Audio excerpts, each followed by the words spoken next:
What's up, JHM? I'm pumped because we're online tonight, which means you get to be in your coziest clothes. You get to go grab your favorite snack. Actually, pause this right now. Go get a favorite snack and then come back and watch it. Also, grab your family because it's more fun to watch with family. Or pause it to invite a friend over to watch this with because why not? It'll be much better than watching it by yourself. All right, so tonight we are kicking off a brand new series called Habits. That's right. If you guessed Habits, you're right. Maybe you thought it was going to be more of an epic name, but we're keeping it low-key. We're calling it Habits. And this series is really going to challenge us of how to take our faith and make it everyday kind of faith, right? Not just on Sundays, not just on Tuesdays, but every single day. See, when something is a part of our everyday lives, we call it a habit. And habits are routine behaviors that we tend to do a lot, which is why it's called a habit. They're things that are everyday kind of things. And habits for you might be like waking up at a certain time every single day, or brushing your teeth right before you go to bed, right? Or playing Xbox right when you get home from school, or chewing gum when you're taking a test. Any of those things, right? Scrolling through social media or Instagram or something like that right before you go to bed, maybe. Some of us do these kinds of things once in a while, but others of us do them every single day. And they happen on a regular basis in our lives. And the more we do them, the more they become something called habits. You might be wondering, why are we talking about habits?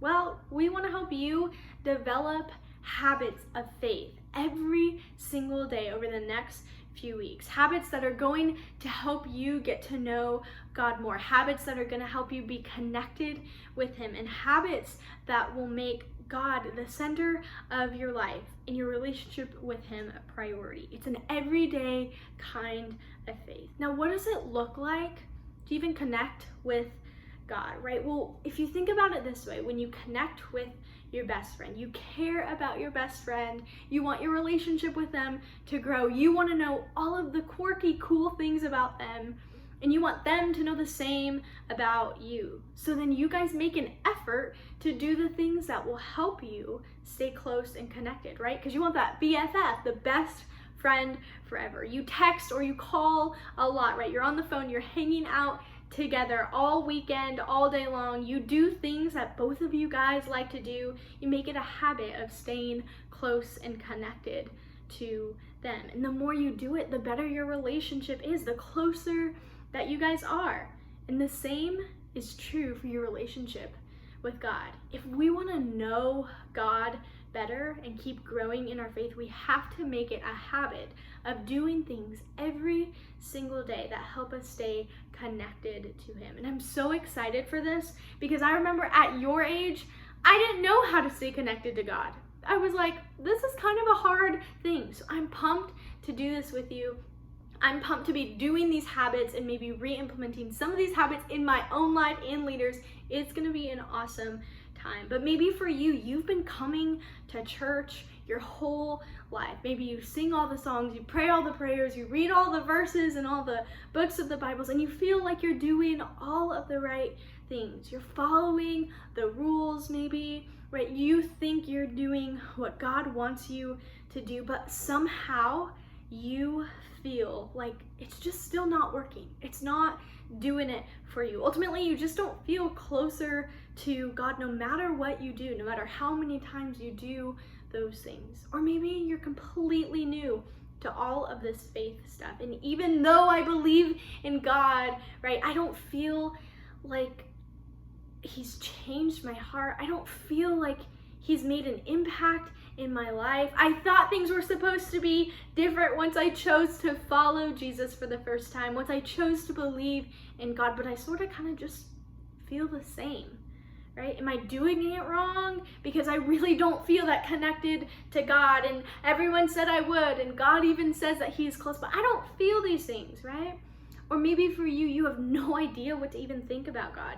You're not even sure if you want to connect with Him, because you're not even sure if he's out there, right? I mean, how do I connect with a God who feels so invisible, right? Who isn't like in the flesh, like your best friend or your parents or a sibling, right? Why would I even want to try if I'm not even sure if I believe in him in the first place? And I just want to let you know, friends, these questions, they're okay. They're actually good questions to ask and to process through. And you might think they make you further away from God, but that's not true. They actually draw you nearer and closer to God, right? And I think that no matter where you are on your faith journey, one thing is true for all of us. At the end of the day, we're sort of asking all of the same questions. What does it really mean to connect with God? Why should I even want to connect with God? And what will connecting with God do for me right now? And if you're asking any of these questions, I'm really glad you're watching this. I really am, because what we're talking about right now can help answer some of these questions, but it can also help you take a step to make your faith an everyday part of your life. Jesus actually explained what this looks like, what we're talking about, in a conversation that he had with the disciples in John chapter 15. So pause the video, go grab a Bible or something, open up the Bible app, but I am a person who likes the paper, so do as you please, but I've got mine right here. Go grab yours, because we're going to look at the passage John 15. Now Jesus, he's talking about how he himself is the true vine and how we are the branches, and that we're to abide in him, to stay connected to him. And what I notice about this passage, John 15, is that we overcomplicate things. We overcomplicate how to stay connected to Jesus. Now, we think we have to do all of these things at church, and we think so much about what's going on at church that is going to make us closer to God. If I go to more camps, it's going to get us closer to God, right? We overthink it, we overcomplicate it. And right here in this passage, Jesus says, look, it's simple. I'm going to tell you right here, it's simple. Now, read along with me in John chapter 15. It says in verse 1, I am the true vine and my Father is the gardener. He cuts off every branch in me that bears no fruit, while every branch that does bear fruit, he prunes so that it will be even more fruitful. You're already clean because of the word I've spoken to you. Remain in me as I also remain in you. No branch can bear fruit by itself. It must remain in the vine. Neither can you bear fruit unless you remain in me. Now let's break this down a little bit, because we're talking about vines and branches and we're getting a picture of a tree. We hear of a gardener. So pretty much what's happening is Jesus is explaining this family tree, if you will, to the disciples. Now Jesus, he says, I'm the vine. Jesus is the vine. Picture a vine in your brain right now. Vine, got it. God, he says, my Father, God, is the gardener. He takes care of it all, right? God and Jesus, they are connected. God is the gardener. He's the overseer. Jesus is the vine. And us, we are the branches from Jesus, from our vine. And since we are connected to Jesus because he's the vine, we are then connected to God. Jesus makes it possible for us to be connected to God. And because God, in this passage, he says, I'm the gardener, because God is a gardener and because he's a good gardener, he cuts off everything that is bad. That's what Jesus is saying. That he cuts away everything that might be killing the tree or killing the branch. He cuts it all away. That's what Jesus is saying.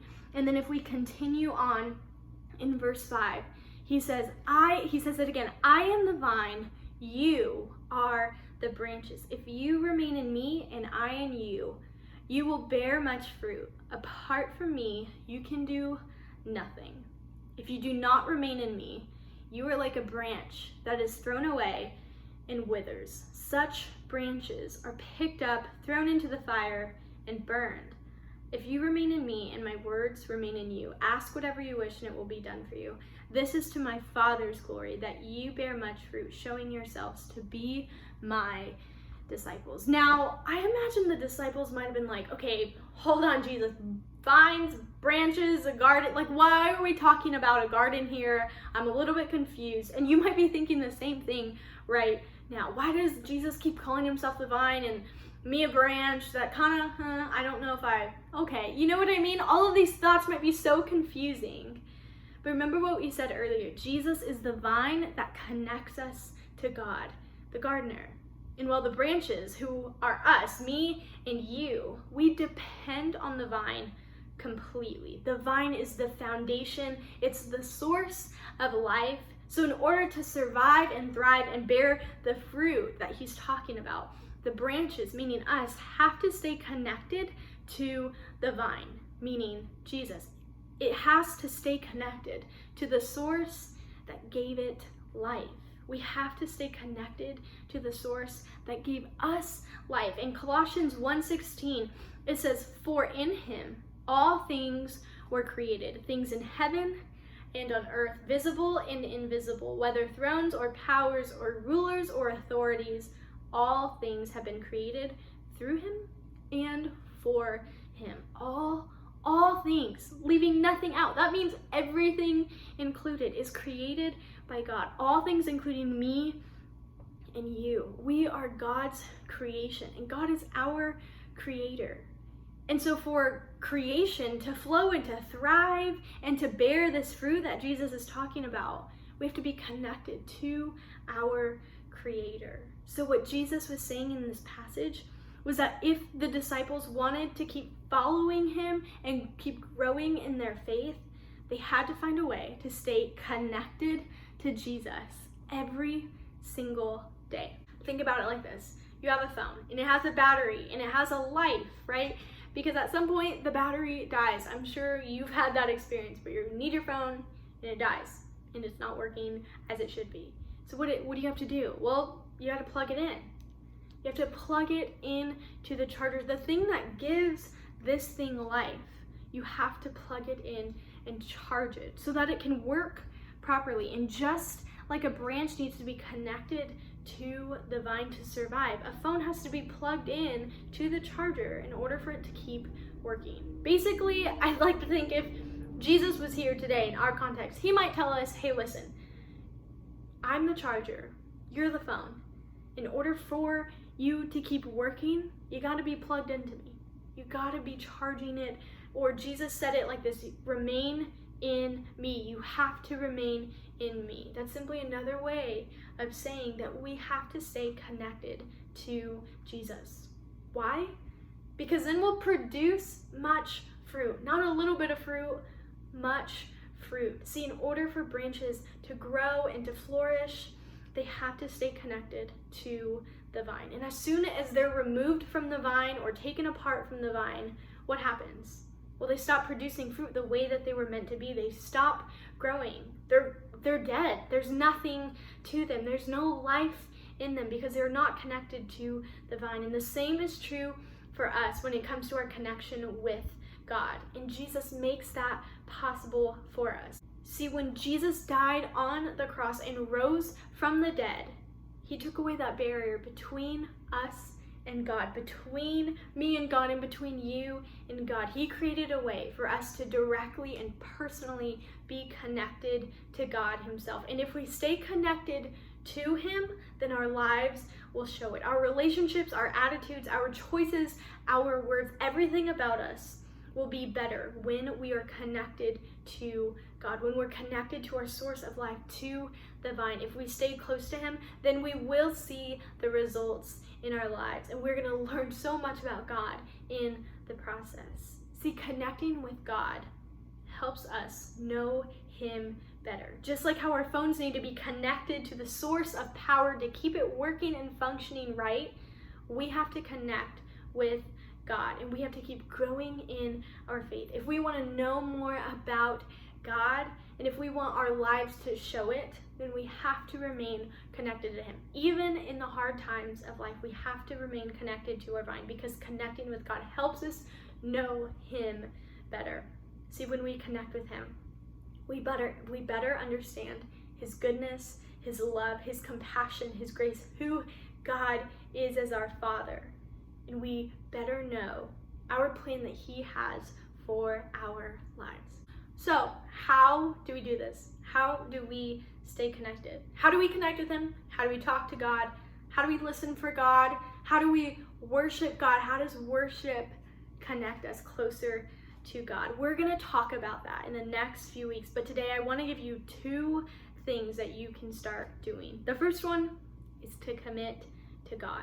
Commit your life to God. If you've never done that before, talk about it with someone. Maybe talk about it with the people you're with right now after this. Maybe reach out to me on Tuesday, or reach out to a leader. Reach out to someone who you know knows God by how they bear fruit, how their life shows it, who will point you in the right direction on how to commit to God. You can comment down below and we will get in contact with you. But make a commitment to God. Make that commitment to follow Him. And if you already have, then make a commitment to God of what you're going to do and how you're going to make Him the priority of your life. Starting today, right now, after this, starting this week, how are you going to commit to God? Are you going to open up the Word? Are you going to listen to different music that is more God honoring? Are you going to spend time with Him in prayer? Are you going to journal and spend time with God? Maybe for you, it's drawing or doing something artistic where you feel closest to God. It's making a commitment to God. No matter how you feel or how you don't feel, just commit to giving it a shot, to try this out. Commit to God. Commit to say yes to God, to show up with Him, spend time with Him, and connect with Him every day, right? Commit to God. Here's the second thing. Commit to what you've committed to. So saying yes to God, commit to that. Commit to what you are committing to. So on the days where you just don't feel like it, on the days where you're frustrated or mad, on the days where you feel God is so distant and far from you, on the days where it's really, really, really good and joyful, commit to what you've committed to. Commit to the thing that you told God yes to. And this is really the heartbeat of a habit. This is how habits form, is when you stay committed and consistent to the thing you said yes to in the first place. Because the best way to reconnect is to keep spending time together. And the more that you spend time together, the more connected that you become. The best relationships in your life didn't come after one experience or hangout or one conversation. No, they grew over time. You had to keep showing up. You had to be committed to your friend group or your parents or your siblings, right? You had to keep talking and hanging out and spending quality time together. And the same is true for your relationship with God. So make your faith a priority every single day, because connecting with God helps us know Him better. Even when you feel so disconnected from God, try to make it a habit. Make it a habit to make Him a priority, and you will see how your life changes dramatically. The more you connect with God and make that a habit, the more you're going to know Him, and the more you're going to see your life change for the better. And as we wrap up right now, I want you to think about this question. You can answer it, you can journal about it, you can talk about it with the people around you. It's this: what's one way you can spend time with God this week? What is one way you can spend time with God this week? What are you going to commit to? How are you committing to God? And how are you going to commit to what you've committed to? That's what I want you guys to be thinking about. And as we wrap up, I just want to pray over you guys. God, thank you that we are connected to you. God, thank you that you are our vine, that you're our gardener. Lord, would you help us connect to you always, and would it become a habit that you are a priority over our lives? God, you're Lord over our lives. Lord, I pray for students, maybe it's their first time making the decision to commit to you. God, would you help us stay committed to you, and would you help us commit to what we've said yes and how we've said yes to you? God, we love you so much. And I pray for students watching this, for parents, for siblings watching this. Lord, would we just make these things a habit in our lives so that we can know you more. We love you so much. Amen. Guys, it was great to be with you. You can comment down below if you have prayer requests or any questions about this message. Otherwise, we will see you next week on Tuesday. And also, girls, don't forget about the Daughters event happening Friday, August 13th at 6 p.m. It's $5. You can sign up at northpoint.org/events. It's going to be an awesome girls' night full of worship, truth, fun, and community. You don't want to miss it. You don't want your friends to miss it, so invite them to. We'll see you guys later. Bye!